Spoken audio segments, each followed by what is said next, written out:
Science 2 का third chapter हमारा चल रहा है life process in living organism part 2। Okay, हम लोगों ने कल क्या सीखा? Sexual reproduction in multi cellular organism, asexual reproduction in multi cellular organism. Okay, asexual reproduction मतलब सिंगल पेरेंट अपने बच्चे पैदा करेगा।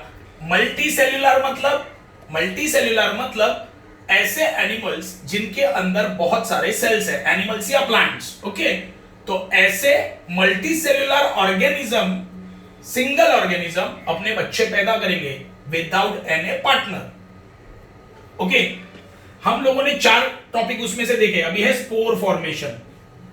ओके, देखो म्यूकर एक एग्जांपल है स्पोर फॉर्मेशन का। फॉर एग्जांपल स्पोर फॉर्मेशन से अपने बच्चे कौन पैदा करता है या अपने जैसा ऑर्गेनिज्म कौन बनाता है? एक एग्जांपल है म्यूकर, फंगी है ये। Okay, fungus, Mucor. Okay, bread वगैरह को लगता है ना फंगस, बहुत दिन तक रखा तो ब्रेड को क्या लगता है? फंगस लगता है, उसे बोलते हैं म्यूकर। ओके, तो म्यूकर एक ऐसा ऑर्गेनिज्म है जो स्पोर फॉर्मेशन से नए फंगस बनाता है, मतलब अपने जैसे, मतलब सिंपली अपने बच्चे पैदा कर देता है। ओके, तो अब तक क्या समझा? फंगस का एग्जाम्पल है म्यूकर। देखो ब्रेड, खाने की चीजों पर ये लगता है फंगस, म्यूकर खाने की। ब्रेड वगैरह अगर देखोगे, अगर समझो 15-20 दिन तक ब्रेड को तुम लोग खुला छोड़ दोगे ना, तो उसके ऊपर फंगस चढ़ेगा। ओके, मतलब म्यूकर होता है वो। क्या होता है? म्यूकर।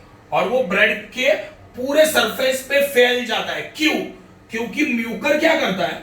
म्यूकर स्पोर फॉर्मेशन से अपने बच्चे बढ़ाते जाता है ब्रेड के सरफेस के ऊपर। क्या बोला, समझा? तो एकदम सिंपल लैंग्वेज में अगर मैं बोलूं तो म्यूकर स्पोर फॉर्मेशन से अपने बच्चों को जन्म देता है, सिंगल पेरेंट। ओके, और ये मल्टी सेल्यूलर है, मतलब इसके अंदर बहुत सारे सेल्स है। तो होता क्या है, देखो म्यूकर का जो बॉडी होता है फिलामेंटस बॉडी होता है। फिलामेंटस देखो पार्ट्स में डिवाइडेड है उसका बॉडी, यहाँ पे है, यहाँ पे है, यहाँ पे है, यहाँ पे है ना? फिलामेंटस बॉडी बोलेंगे इसे। मतलब फॉर एग्जांपल उसके बॉडी के पार्ट्स फैले हुए हैं। देखो ये पूरा एक तुम्हारा ये म्यूकर है समझो पूरा, तो उसके पार्ट्स देखो डिवाइडेड है, ये यहाँ पे है, यहाँ पे है, तो इसे बोलेंगे फिलामेंटस बॉडी। ओके, ये है उसका स्प्रॉन्जिया बोलेंगे। ये जो ऊपर का जो गोल दिख रहा है ना, इसे बोलेंगे स्प्रॉन्जिया। ओके, जब स्प्रॉन्जिया के अंदर स्पोर्स तैयार होते हैं, क्या तैयार होते हैं? स्पोर्स, दाने। ओके, स्पोर्स के अंदर छोटे छोटे दाने तैयार होते हैं। Once the spores are formed, spongia burst and spores are released. Okay, देखो होता क्या है, पहला पॉइंट क्या है म्यूकर का? म्यूकर का जो बॉडी होता है वो फिलामेंटस बॉडी होता है। फिलामेंटस बॉडी मतलब उसकी बॉडी देखो पार्ट्स में डिवाइडेड है है ना? एक जगह पे उसका बॉडी नहीं है, बहुत सारी जगह पे फैला हुआ है, इसलिए उसे बोला गया है फिलामेंटस बॉडी। म्यूकर के टॉप में क्या होता है? स्पॉन्जिया, स्पॉन्जियम लिखा है, स्पॉन्जिया होता है। क्या होता है? स्पॉन्जिया। म्यूकर के टॉप में क्या होता है? स्पॉन्जिया होता है। स्पॉन्जिया में क्या तैयार होता है? स्पोर्स। गोल है ना, ये गोल है ना, ये गोल है, इसके अंदर क्या तैयार होंगे? स्पोर्स, मतलब छोटे छोटे दाने। जब पूरी तरह से स्पोर्स तैयार हो जाएंगे तो ये स्पॉन्जिया बर्स्ट होगा, मतलब फूट जाएगा। क्या होएगा? फूट जाएगा। जब स्पॉन्जिया फूटेगा तब उसके अंदर के स्पोर्स क्या होंगे? बिखर जाएंगे, जमीन पर बिखर जाएंगे। ओके, और जब जमीन पर या किसी सरफेस पर वो बिखर जाएंगे, और जब उनको वार्म प्लेस और मॉइस्चर मिला, मतलब थोड़ा बहुत पानी मिला, थोड़ा सा गर्म क्लाइमेट भी मिला, तो नए म्यूकर, मतलब नई फंगस बनना चालू होगी, ऐसे फंगस बढ़ता है। ओके, देखो अब तक हम लोगों ने सीखा था सेक्सुअल रिप्रोडक्शन इन यूनिसेल्यूलर अभी हम लोगों ने देखा सेक्सुअल रिप्रोडक्शन इन मल्टीसेल्यूलर। अभी वो टॉपिक कंप्लीट हो गया। अभी हम लोग देखेंगे sexual reproduction. Sexual reproduction always occur with the help of 2 germ cells। देखो ये हम लोगों ने अब तक एसेक्सुअल रिप्रोडक्शन देखा, सही है? एक एसेक्सुअल रिप्रोडक्शन में सिर्फ सिंगल पेरेंट्स था। अभी हम लोग क्या देख रहे हैं, सेक्सुअल रिप्रोडक्शन। सेक्सुअल रिप्रोडक्शन में दो पेरेंट्स होते हैं, सही है। सेक्सुअल रिप्रोडक्शन में कितने पेरेंट्स होते हैं, दो पेरेंट्स। तो मेल का भी सेल आएगा और फीमेल का भी आएगा, सही है। क्या बोला, समझा। सेक्सुअल रिप्रोडक्शन में दो पेरेंट्स है, तो मेल का भी सेल आने वाला है और फीमेल का भी। तो यहां पे लिखा है sexual reproduction always occur with the help of two germ cells, मतलब मेल का जर्म सेल होगा एंड फीमेल का जर्म सेल होगा। उससे क्या होता है, सेक्सुअल रिप्रोडक्शन, मतलब बच्चा पैदा होता है दो सेल से, एक मेल के सेल और फीमेल के cell. Female gametes and male gametes are those two germ cell. Okay, मैंने अभी तुम लोगों को बोला कि सेक्सुअल रिप्रोडक्शन में कितने पार्टनर होते हैं, दो partner, male and female. Male का गैमेट आएगा एंड फीमेल का गैमेट आएगा, दोनों भी कंबाइन होगा, वो गैमेट्स का होंगे दोनों और बच्चा बन जाएगा, समझे। Two main process occurs in this sexual reproduction, first gamete formation और दूसरा है फर्टिलाइजेशन। देखो, जब सेक्सुअल रिप्रोडक्शन होता है, सेक्सुअल रिप्रोडक्शन होता है तो उसके दो प्रोसेस है। पहला है गैमेट फॉर्मेशन, बराबर है। देखो, मेल एंड फीमेल दोनों में गैमेट्स है, मेल गैमेट फीमेल गैमेट, तो ये गैमेट बनना भी तो जरूरी है, सही है। बहुत सारे लोगों को देखो बच्चा पैदा नहीं होता है, क्यों, क्योंकि उनमें गैमेट फॉर्म नहीं होते, एक रीजन है। ओके, बच्चा पैदा होने के लिए मेल में मेल गैमेट बनना जरूरी है और फीमेल में फीमेल गैमेट बनना जरूरी है। तो पहला पॉइंट वही है, gamete formation. Gametes are form by meiosis, ये हम लोगों ने सेकंड चैप्टर देखा था, सेकंड चैप्टर में देखा था, मियोसिस, माइटोसिस, मियोसिस। ओके, तो गैमेट कैसे बनता है, मेल में गैमेट कैसे बनेगा और फीमेल में गैमेट कैसे बनेगा। देखो, गैमेट मतलब एक तरह के सेल, गैमेट मतलब क्या, सेल। मेल में गैमेट कैसे बनेगा, मियोसिस से, मियोसिस मैंने भेजा था, देख लेना। फीमेल में गैमेट मतलब वो सेल कैसे बनेगा, मियोसिस से, ये याद रखना। गैमेट फॉर्मेशन, देखो बच्चा पैदा होने के लिए मेल के अंदर गैमेट चाहिए, फीमेल के अंदर भी गैमेट चाहिए। ओके, जब mail gamete and female gamete combine होगा तब बच्चा बनेगा, सही है। लेकिन बच्चा बनने के लिए पहले क्या चाहिए, गैमेट्स, सही है। तो मेल में गैमेट कैसे बनेगा, मियोसिस से। फीमेल में भी गैमेट कैसे बनेगा, मियोसिस से। In meiosis chromosome number is reduced to half, hence haploid gametes are form. देखो ये बहुत ज्यादा इंपॉर्टेंट है, जिसने मियोसिस सीखा है सेकंड चैप्टर में उसको ये समझेगा, जिसको नहीं, जिसने सीखा ही नहीं है उसको ये स्टेटमेंट ही नहीं समझेगा। मियोसिस में होता क्या है, क्रोमोसोम नंबर कम हो जाते हैं। फॉर एग्जांपल देखो, 46 क्रोमोसोम होते हैं हर सेल, है ना। हर सेल में कितने क्रोमोसोम होते हैं, 46। यहां पे क्या लिखा है, in meiosis chromosome number is reduced to half, मतलब एक सेल में 46 क्रोमोसोम होते हैं, कितने होंगे, हाफ। तो इसको हाफ करो, कितना होगा, 23। तो इसे बोलेंगे हम लोग हैप्लॉइड गैमेट। इसे हम लोग क्या बोलेंगे, हैप्लॉइड गैमेट, मतलब जो सेल तैयार होगा 23 गैमेट। देखो इसमें क्रोमोसोम कितने अभी, तो इसे बोलेंगे haploid gamete.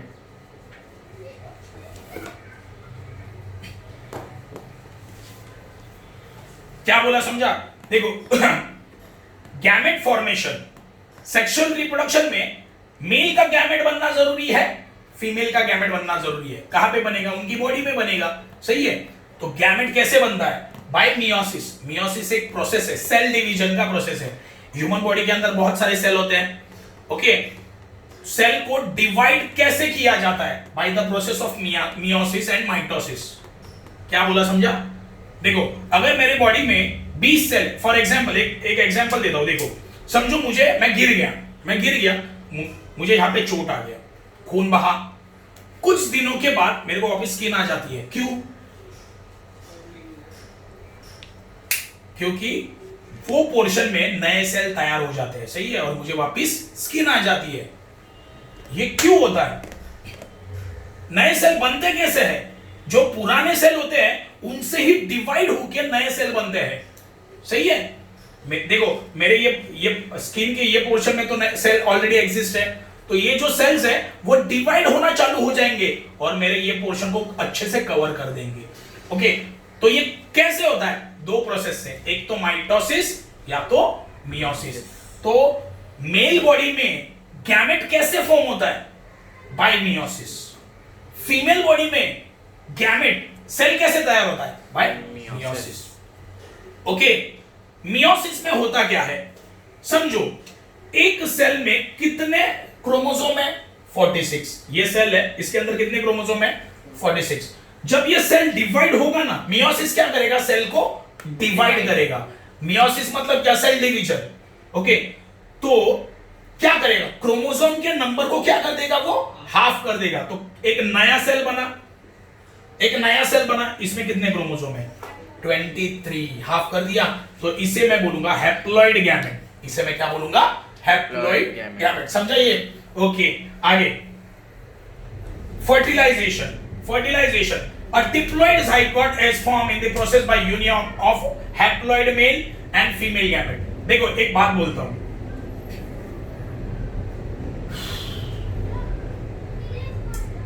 Second step sexual reproduction में दो स्टेप्स है। पहला है गैमेट फॉर्मेशन और दूसरा है फर्टिलाइजेशन।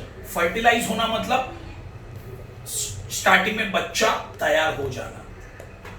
मेल एंड, देखो सिंपल लॉजिक है, सेक्सुअल रिप्रोडक्शन में दो चीजें हैं, मेल फीमेल, है ना।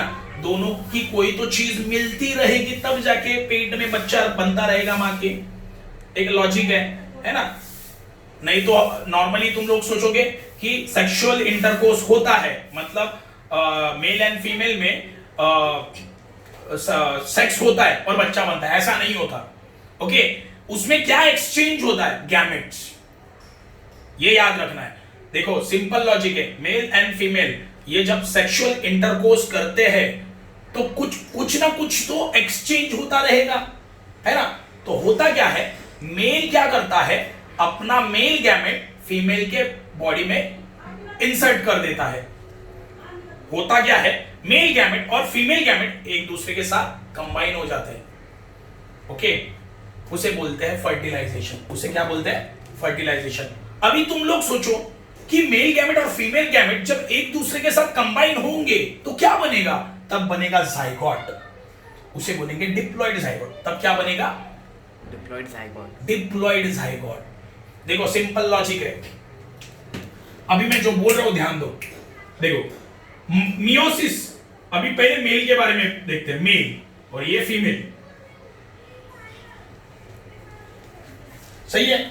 मेल में समझो सेल में कितने क्रोमोसोम है? 46। तो मियोसिस से क्या होगा, ये जो सेल है हाफ, ये डिवाइड होगा, सेल डिवाइड होगा और कितने क्रोमोसोम बनेंगे? 23। सही है, कितने? हाफ कर दिया ना उसने क्रोमोसोम नंबर को, 23। तो ये हुआ हैप्लॉइड गैमेट। फीमेल में भी क्या होगा? सेम होगा। ये कितना? 46। तो ये डिवाइड हो गया, कितना बनेगा इसमें भी? 23। अभी ये भी हो गया हैप्लॉइड गैमेट। ये हैप्लॉइड मेल गैमेट है और ये फीमेल गैमेट है। अभी ये mail gamete and female gamete जब कंबाइन होंगे तो क्रोमोसोम कितना बनेगा? 46 बन गया ना। 23 इसके, 23 इसके, मेल का आ गया, फीमेल का भी आ गया, तो बन गया ना। ये हुआ तुम्हारा डिप्लॉइड जाइगोट। ओके, मतलब होगा क्या? सिंपली बोलता हूं, मेल का गैमेट आएगा, फीमेल का गैमेट आएगा, दोनों कंबाइन होगा और क्या फॉर्म होगा? Diploid zygote. मतलब पेट के अंदर बच्चा बनना शुरू हो गया, एक कवर बन जाएगा जिसमें एक जान होगी, उसमें बोलेंगे उसे बोलेंगे हम लोग जाइगोट। ओके, एक छोटा सा जान तैयार होगा मां के पेट में और उसके सराउंडिंग में एक कवर होगा, मतलब प्रोटेक्टिव लेयर बोलेंगे उसे, वो होता है डिप्लॉइड जाइगोट। समझा? और ये कैसे तैयार होगा? जब मेल गैमेट और फीमेल गैमेट क्या आएंगे? कंबाइन होंगे, मिक्स होंगे। आगे, the zygote divided by mitosis and embryo is form. देखो मैंने तुम लोगों को क्या बोला? तो अभी एक फ्लो देखते हैं। मेल गैमेट आया, फीमेल गैमेट आया, कंबाइन हुआ, क्या फॉर्म हुआ? Diploid zygote. मतलब एक छोटी सी जान तैयार होगी, उसके सराउंडिंग में एक ट्रांसपेरेंट लेयर होगा, प्रोटेक्टिव लेयर, वो होता है डिप्लॉइड जाइगोट। ओके, तो यहां पे लिख के बताता हूं, देखो male gamete, female gamete, okay, एक साथ आ गए, क्या बन गया? जाइगोट। ओके, अब ये जाइगोट क्या होगा? डिवाइड होगा, डिवाइड बाय माइटोसिस। ये भी सेल डिवीजन है, माइटोसिस से भी क्या डिवाइड होता है? सेल। और जब जाइगोट डिवाइड होगा किससे? बाय द प्रोसेस ऑफ, तो बनेगा एम्ब्रियो, एम्ब्रियो। ओके, तो पूरे फर्टिलाइजेशन में होता क्या है? मेल गैमेट आता है, फीमेल गैमेट आता है, कंबाइन होता है, जाइगोट बन गया। ओके, जाइगोट क्या होगा? डिवाइड होगा by the process of mitosis, और क्या बनेगा? एम्ब्रियो। एम्ब्रियो बनेगा। एम्ब्रियो मतलब एग, जिसमें बच्चा होता है। एम्ब्रियो मतलब क्या? एग। एग, जिसमें बच्चा होता है, समझे? और एम्ब्रियो 9 महीना धीरे धीरे धीरे बढ़ता रहता है, और 9 महीने बाद बच्चा पैदा होता है, समझे? फर्टिलाइजेशन में क्या होता है, समझा? फर्टिलाइजेशन में क्या होता है, समझा? सिंपल लॉजिक है, मेल गैमेट आया, फीमेल गैमेट आया, क्या बना? Diploid zygote. ओके, जाइगोट कैसे डिवाइड होता है? By the process of mitosis, और क्या बनता है? एम्ब्रियो। क्या बनता है? एम्ब्रियो। ओके, अभी देखो आगे तो बहुत ज्यादा इजी है, जो तुम लोगों को ऑलमोस्ट पता ही है। Okay, two parents, that is male parent, female parent involve in this type of reproduction. Sexual reproduction में मेल लगता है, फीमेल लगता है। Okay, fusion of male gamete and male gamete of male parent, female gamete of female parent occurs. Simple है, बच्चा पैदा कैसे होता है? देखो, ये रिप्रोडक्शन में मेल लगता है, फीमेल लगता है, सही है? सही है। होता क्या है? मेल का गैमेट आता है, फीमेल का गैमेट आता है, और दोनों क्या होता है? कंबाइंड, मतलब फ्यूज होता है। हाँ, हो गया। Due to this new individual always has the recombined genes of both the parents. देखो सिंपल लॉजिक है, सेक्सुअल रिप्रोडक्शन में होता क्या है? मेल होता है, फीमेल होता है, मेल का गैमेट आया, फीमेल का गैमेट आया, कंबाइन हुआ, मतलब मां का जीन्स एंड पापा का जीन्स दोनों क्या होगा? कंबाइन होगा। इसीलिए होता क्या है, देखो जो बच्चा पैदा होता है, देखो समझो मैं मेरे माँ बाप से आया हूं, बराबर? मैं पूरी तरह से अपने माँ बाप की तरह नहीं दिखता। क्यों? क्यों? क्योंकि देखो दोनों को कॉम्बिनेशन है ना, तो मैं थोड़ा बहुत मां की तरह हूं, थोड़ा बहुत पापा की तरह। ऐसा है क्या मैं पूरा का पूरा पापा की तरह दिख रहा हूं या पूरा का पूरा मम्मी की तरह? क्यों? बिकॉज मम्मी के जो जीन्स है एंड पापा के जो जीन्स है वो क्या हो गए? कंबाइन हो गए। समझे? इसीलिए मैं पूरा का पूरा ना मां की तरह दिख रहा हूं ना पापा की तरह दिख रहा हूं। Hence the new individual shows similarities with the parents for some characters and has some character different than both parents. देखो होता क्या है, मैं ना पूरा का पूरा अपनी मां की तरह हूं ना पूरा का पूरा अपने पापा की तरह हूं, लेकिन दोनों के कुछ कैरेक्टर्स मुझ में हैं। फॉर एग्जाम्पल, मेरा कलर मेरे पापा जैसा है, लेकिन मेरी हाइट मेरी मां जैसी है, लेकिन मुझ में खुद भी कुछ ऐसी क्वालिटीज होंगी जो ना मां में थी ना पापा में थी। नए कैरेक्टर्स। समझा मैं क्या बोला? क्या बोला समझा? मैं ये बोल रहा हूं कि मैं अपने मां से आया, देखो मां एंड पापा दोनों के जीन्स क्या हो रहे हैं? कंबाइन। तो मेरे में जो नया जीन्स आया उनका जीन्स मेरे में आया, दोनों का कंबाइन होके, तो मेरे में थोड़े मां के क्वालिटीज है एंड पापा के क्वालिटीज है, लेकिन कुछ क्वालिटीज ऐसे होंगे वो दोनों के भी नहीं होंगे, मेरे खुद के होंगे। समझे? Okay. Diversity in living organism occurs due to genetic variation. ये क्यों हुआ? जेनेटिक वेरिएशन की वजह से हुआ ये। मैंने क्या बोला? मम्मी के थोड़े कैरेक्टर मुझ में है, मम्मी की क्वालिटी भी है, पापा की भी थोड़ी बहुत क्वालिटी है, और मेरी खुद की नई क्वालिटी भी है जो ना मेरी मां में है ना मेरे पापा में है। ये क्यों हुआ? Because of genetic variation, genes में चेंज की वजह से। कैसे? मेरे में डायरेक्ट सिर्फ मां के जीन्स आए क्या? नहीं। मेरे में सिर्फ पापा के जीन्स आए क्या? नहीं। मेरे में दोनों के जीन्स मिल के आ गए, तो एक नया जीन्स बन गया, है ना? नया जीन्स बन गया, एक नया डीएनए बन गया ना। मां का डीएनए थोड़ा और पापा का डीएनए थोड़ा कंबाइन हुआ, तो एक नया टाइप का डीएनए बना जो मुझ में है। इसीलिए इसे बोलेंगे जेनेटिक वेरिएशन। समझे? मेरा पूरा का पूरा डीएनए मां का डीएनए नहीं है, सही है? मेरा पूरा का पूरा डीएनए पापा का डीएनए नहीं है, दोनों का कंबाइन है। दोनों का कंबाइन करने के बाद एक नया डीएनए बना जो मुझ में है, इसे बोलेंगे जेनेटिक वेरिएशन। वेरिएशन आया, इसीलिए मुझ में कुछ क्वालिटीज ऐसी होंगी ना मां में है ना वो पापा में है। Genetic variation helps the organism to adjust with the changing environment and thereby to maintain their existence. देखो, जीन्स में जो भी वेरिएशन आता है वो किसके लिए हेल्प करेगा? जिंदा रहने के लिए। ये याद रखना।